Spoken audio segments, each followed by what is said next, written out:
لە هەفتەی بەرەنگاربوونەوەی مادەی هۆشبەر سەنتەری پەرەپێدانی لاوان لە شاری هەولێر پانێڵێکی لەسەر پرسی بەکارهێنانی مادەی هۆشبەر و مەترسیەکانی بەکارهێنانی و بازرگانیکردن پێوە بەڕێوە برد. ئێمەکو سنتەری پەرەپێدانی لاوان هەفتەیەکمان ڕاگەاندوە بەناوی هەفتەی بەرەنگاربوونەوەی مادەی هۆشبەر کە هەست دەکەین لە هەرێمی کوردستان ئێستا ئەم مادەیە لە گەشەکردندا بە مەترسیمان زانیوە لەسەر کۆی کۆمەڵگا و بەتایبەتی گەنج و لاوانمان بۆیە هەفتەیەکمان ڕاگەاندوە لە تاوێ لە بەشێک لە شار و شارۆچکان ئەم چالاشی دەکەین و چالاشێکی ئەکادێمی واقعیە کۆمەڵێک میوانی بەتوانامانە لە بوارە جیاوازەکان بۆنوە لە بواری یاسایی لە بواری ڕاگەاندن نووسەری کتێبێکمان چاپ بە ناوی گەنج و مادەی هۆشبەر ئەمەش لە ڕواگەی خەمخۆریمانە بۆ گەنج و لاوانی وڵاتەکەمان. مادەی هۆشبەر لە شێوە و جۆری جیاواز بەکار دەهێنرێ و کڕین و فرۆشتنی پێوە دەکرێت کە زۆرجار بە شێوەی حەب یاخود دەرزی و هاڕاوی تۆز دەبینرێت.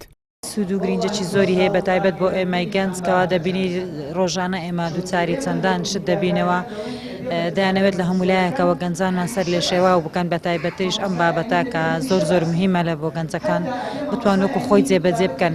پێویستە بە پێی یاسا ئەو کەسانێکەوە توشبوونە بیان باتە چاکسازیەکان و بە شێوەیەکی زۆر باش چارەسەریان بکە نەکرد لە چاکسازیەکە داینێتوان ماوەیەک بەسەر بەرێ حکومەکەی بەسەر بەرێ و بگەڕێتەوە ناو ژیانی خەڵکو و دووبارە دەست پێ بکات.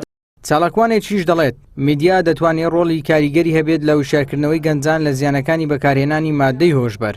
حاڵ و وەزعی میلەت باشتر بکرێت ئەکید گەنجان لەو بابەتانە دوور دەکەونەوە. ئیدی ڕۆڵی میدیاش ڕۆڵێکی زۆر گرینگە.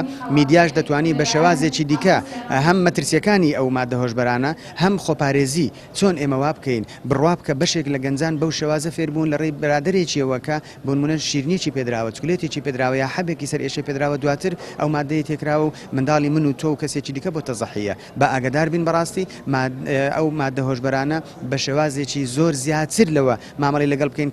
سەنتەری پەرەپێدانی لاوان لە ڕێگەی سیمینار و پانێڵەکانی دەیەوێت خێزانی کوردی هۆشیار بکاتەوە لە مەترسی بەکارهێنانی مادەی هۆشبەر. شارەزایان دەڵێن بێکاری و پابەند نەبوون بە ئاینی ئیسلام دوو هۆکارن لە هۆکارەکانی بەکارهێنانی مادەی هۆشبەر لەلایەن گەنجانەوە.